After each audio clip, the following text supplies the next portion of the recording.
Breaking news this hour with the New York Times now reporting that Elon Musk is about to potentially get access to some of the nation's most closely guarded military secrets. According to what the Times just reported a few moments ago and published on their website, the Pentagon is scheduled on Friday to brief Elon Musk on the U.S. military's plan for any war that might break out with China.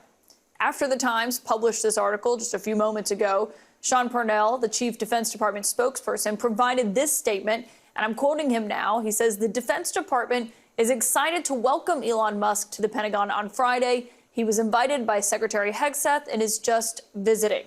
Eric Schmidt. But if you read what's out of the New York Times, it's such a dishonest newspaper. It's such garbage. It's, it used to be called all the news that's fit to print. Well, it's all the news that's not fit to print.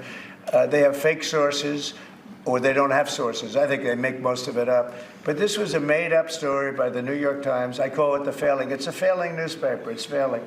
And they shouldn't do that. They really are the enemy of the people. And something else. We do need honest journalism in this. We've made such big strides over the last 2 months, but we just need honest journalism, and we don't have it. When you have a CNN, you have to watch these people every once in a while just to see where they're coming from, and it's so dishonest. MSNBC is, I think, probably worse, and they're both doing horribly in the ratings. I think they're going to be turned off. I don't think they're not doing any ratings. All right, guys, so we got to talk about another fake news story that I think is a prime example of just how piss poor journalism has become in this country, because journalism is not journalism anymore, right? It is simply just Trump deranged propaganda. And all of these so-called reputable legacy outlets, like, for example, the New York Times, they don't do journalism. They don't ask any questions about any piece of news or information that they get that they could possibly use to smear President Trump. But when it comes to Democrats, though, they will bend over backwards to defend Democrats from any scandal, right? Any piece of information that leaks about Democrats that makes Democrats look bad, they will go out their way to try to defend it, to try to debunk it, to say, hey, this is not true for X, Y, and Z reasons. But when it comes to President Trump, he does not get the benefit of the doubt, okay? And the latest fake news story we got to talk about here is an obvious fake news story that I don't even understand how this gets printed, right? I don't even understand how anybody can put this out here and say that, oh yeah, this is journalism, okay? Because according to anonymous sources, remember, there's always these anonymous sources, the people who don't want to actually put their name or their face behind the things they're saying. They claim that the Pentagon set up a briefing for Elon Musk on a potential war with China.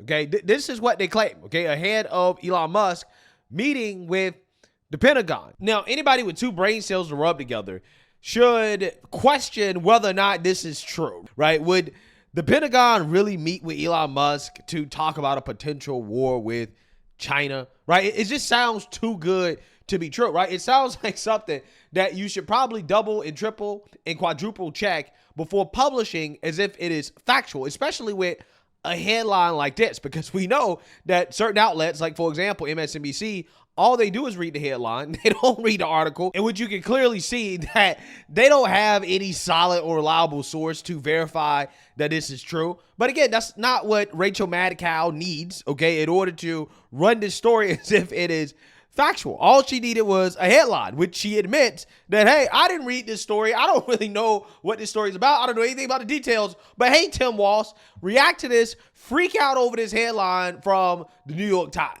Governor, since we've been on the air tonight, a story has broken in the New York Times, and it has broken since I have been on the air, and so I'm not fully read in on this, but I know that you've at least seen the headline, and I want to ask you just for your reaction to this. It's a pretty shocking story. The headline is Musk, meaning Elon Musk, set to get access to top secret U.S. plan for potential war with China. The lead is this: the Pentagon is scheduled tomorrow, Friday, to brief Elon Musk on the U.S. military's plan for any war that might break out with China.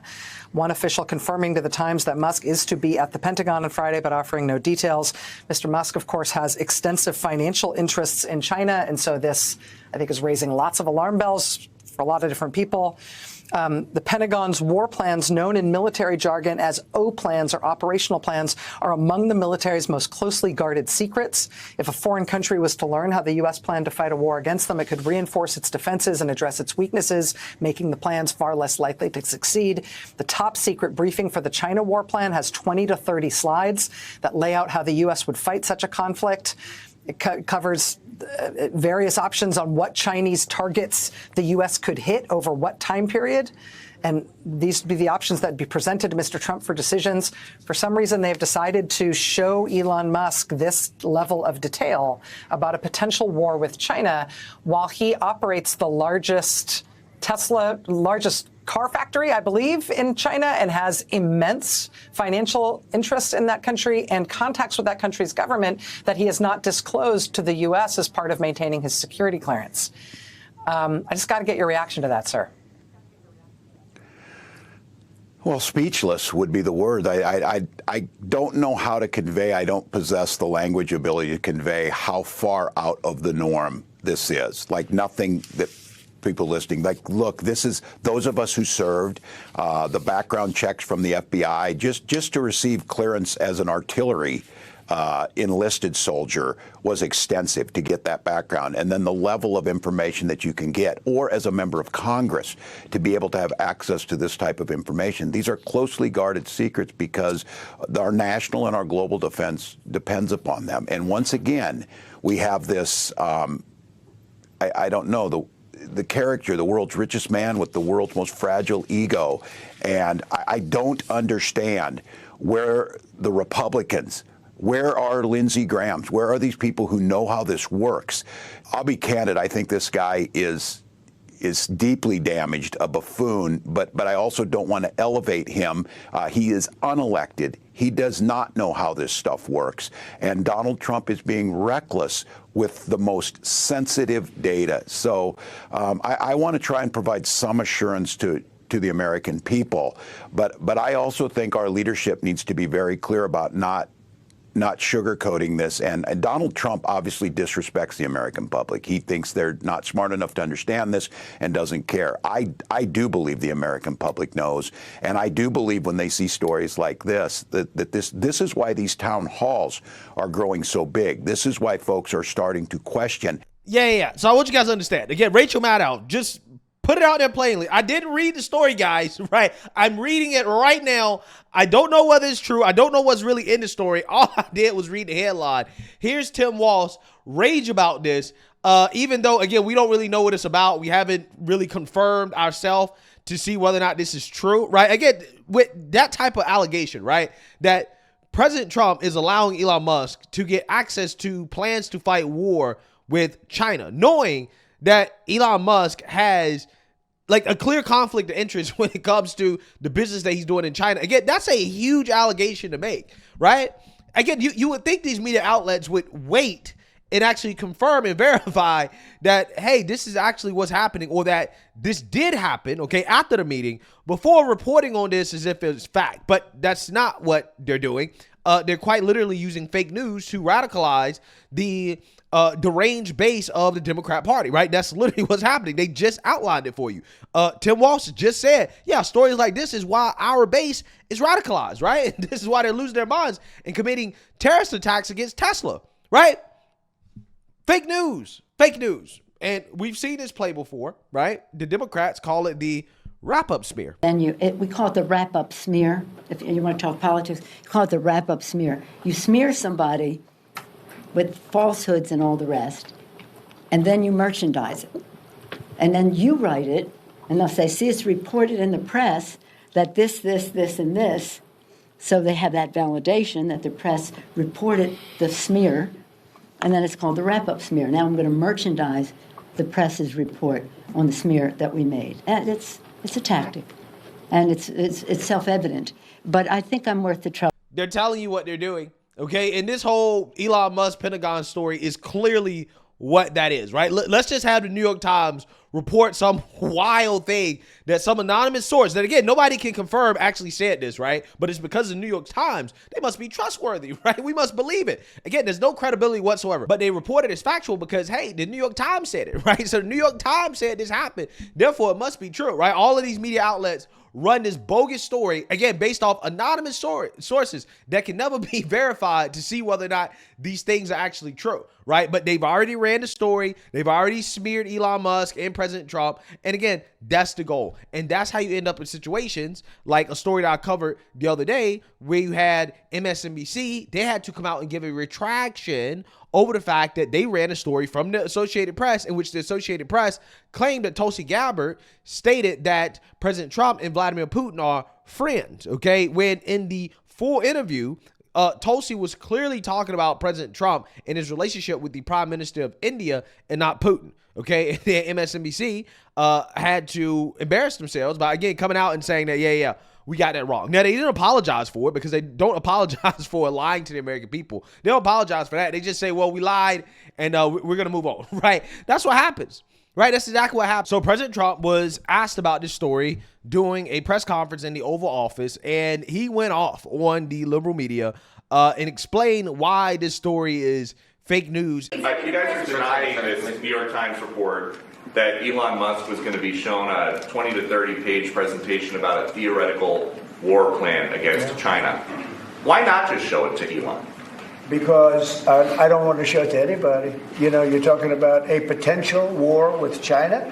Now, I deal with these people all the time, and I'm dealing with Pete. I'm dealing with these gentlemen on numerous different airplane purchases, and I think they're all going to be great.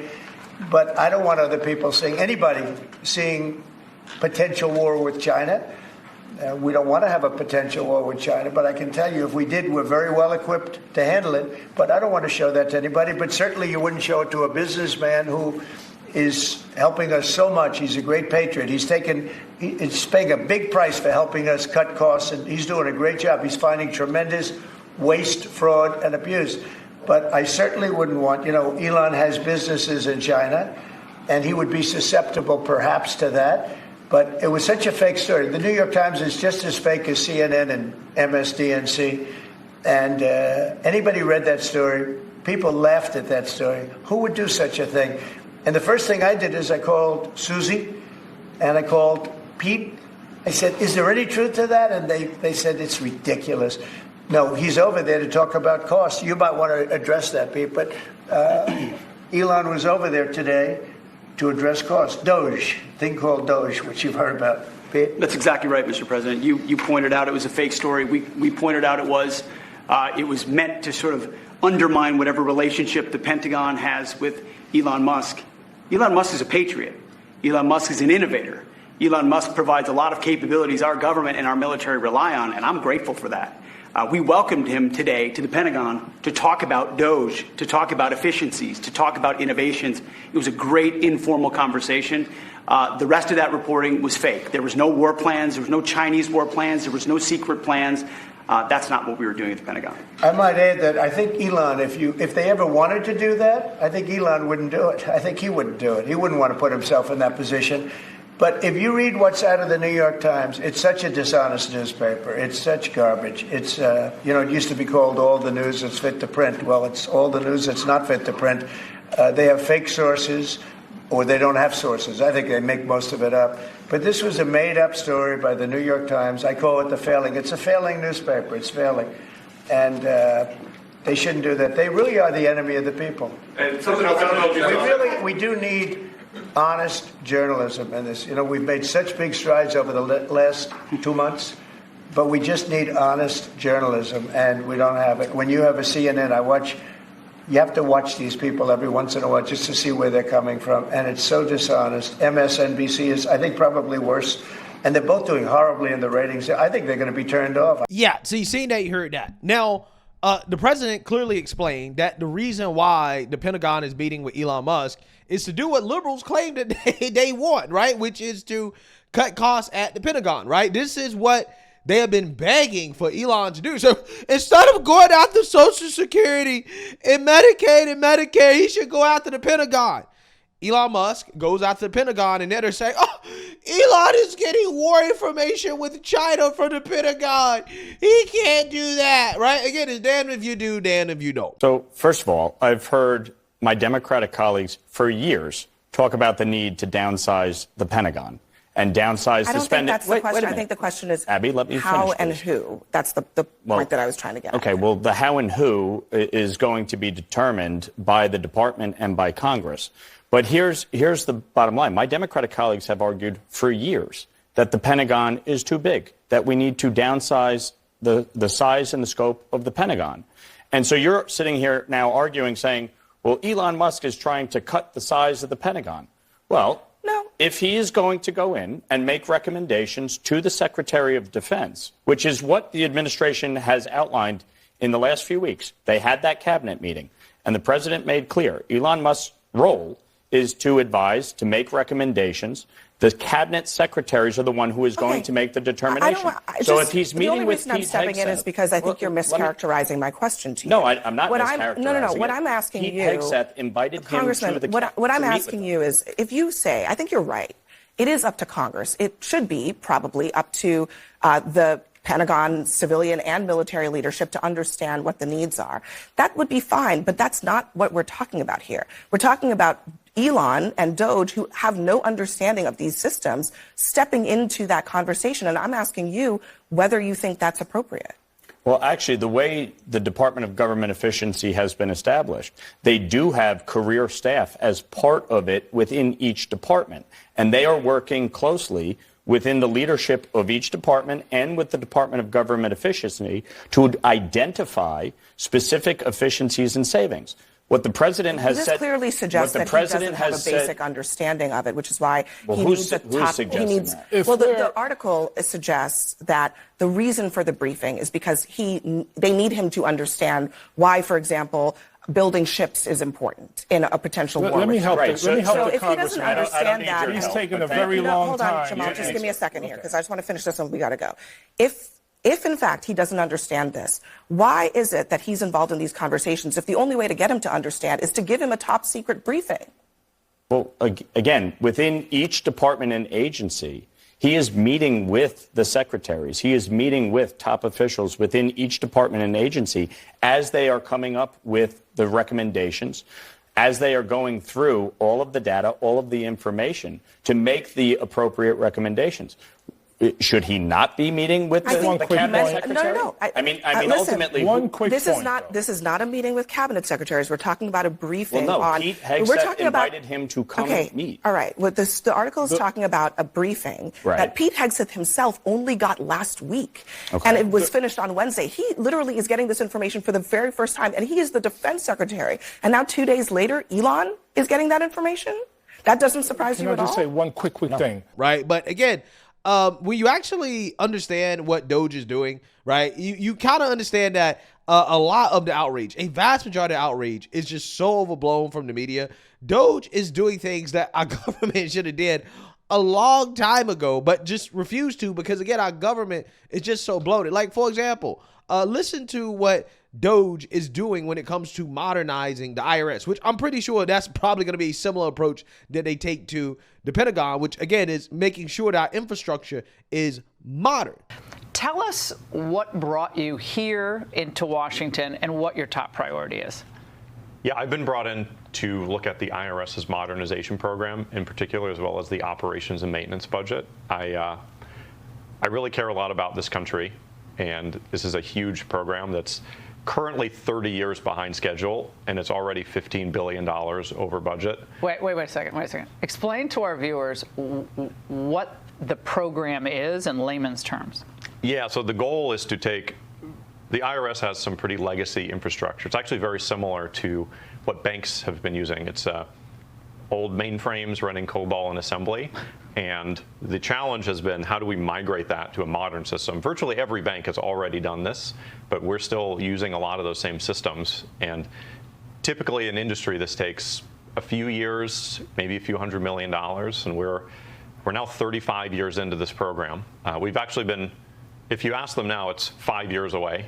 And it's been 5 years away since 1990. It's supposed to be delivered in 1996, and it's still 5 years away. in your area of expertise that informs your ability to do this review is what? I'm a software developer by background, and I'm a CEO of a software technology company. So when you came into the department, the first thing you do is just get into the guts of the system and see how it operates? Yeah, really talk to the software developers, talk to the people on the ground and what they're seeing. I think one encouraging thing is we actually have quite a lot of software talent on the ground, the people writing code. We actually have quite a lot of good people. It is almost always the case that when I ask them what the correct answer is, how do we solve these problems, they're almost always right, which is good. They just haven't been in a position to be empowered to make those decisions. So I'm actually pretty optimistic that we can solve this. Secretary Bessent, why has this taken so long? I mean, Sam seems obviously very, very successful, extremely intelligent. But I assume we have other Sams in the United States. We could have had a Sam 15 years ago come in and fix this. What is going on? Well, Laura, you've been in D.C. a long time. I've been here 8 weeks. But one of the biggest surprises for me is just seeing how these entrenched interests just keep constricting themselves around the power, around the money, around the systems, and nobody cares. I mean, I said to Sam today, I said, the IRS system was supposed to be delivered in 1996, and he said, no, but it was started in 1990. So that's how far behind they are, and nobody cares. And the other thing we're seeing too is, as Sam said, some of the employees, many of the employees are fantastic. It's this consultant group who has they're like a boa constrictor, they're like a python. They've got themselves no pun intended. Yeah. Python language. Yeah. All you coders have it was intended. So yeah. Okay, smarty pants. Thanks. But they've constricted themselves around our government, and the costs are unbelievable that are being passed on to the American taxpayer. Okay, so Sam, again, you come in from this tech company. You've been in directing engineering teams. You've been doing your own coding and software engineering for so many years. But you come in here and you see this is one of the most important departments in the world, not just in our government, in the world. And you see how this has been organized and run for so many years. What, as a human being, what is your reaction to that? Were you stunned as I am just hearing about this? Yeah, it's hard to really grasp the scale of this because we process at the IRS about the same amount of data as a mid-sized bank. And a typical mid-sized bank will have somewhere between 1 and 200 people in IT, and they'll have an operations and maintenance budget in like the $20 million a year range. We have 8,000 people in IT. And our operations and maintenance budget is $3.5 billion a year. I don't really know why yet, but I will tell you that 80% of that budget goes to contractors and licenses.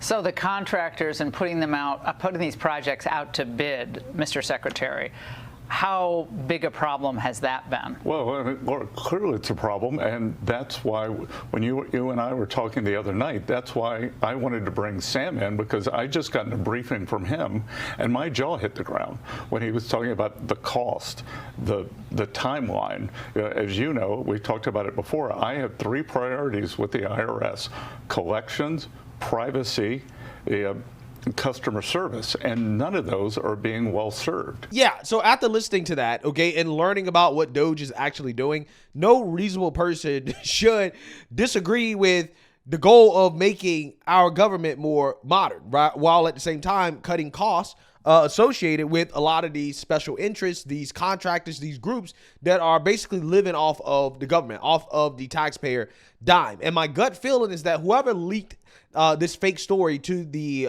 New York Times about Elon Musk meeting with the Pentagon to discuss war plans with China was doing so in order to disrupt the doging of the Pentagon, okay? Because I think the agency with the most waste, fraud, and abuse by far has to be the Pentagon. Everybody knows it. And this is the big one, right? This is the big boy for DOGE.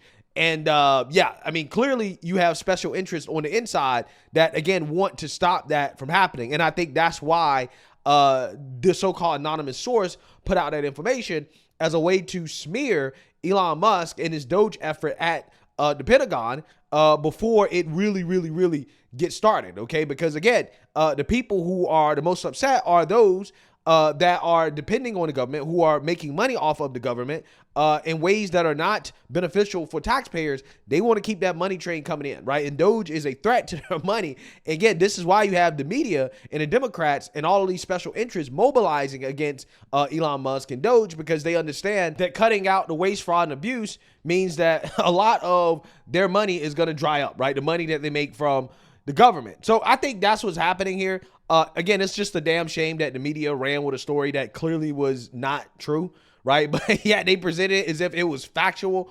And it's just like, this is why people don't respect journalists. This is why people don't respect so-called modern day journalism, because all it is just a smear campaign against the president. And, these media outlets just haven't learned their lesson, right? They have not learned their lesson, despite the fact they have zero credibility at all at this point. So let me know what you guys think. Make sure you like, comment, and subscribe. Most importantly, share a Black conservative perspective. Peace.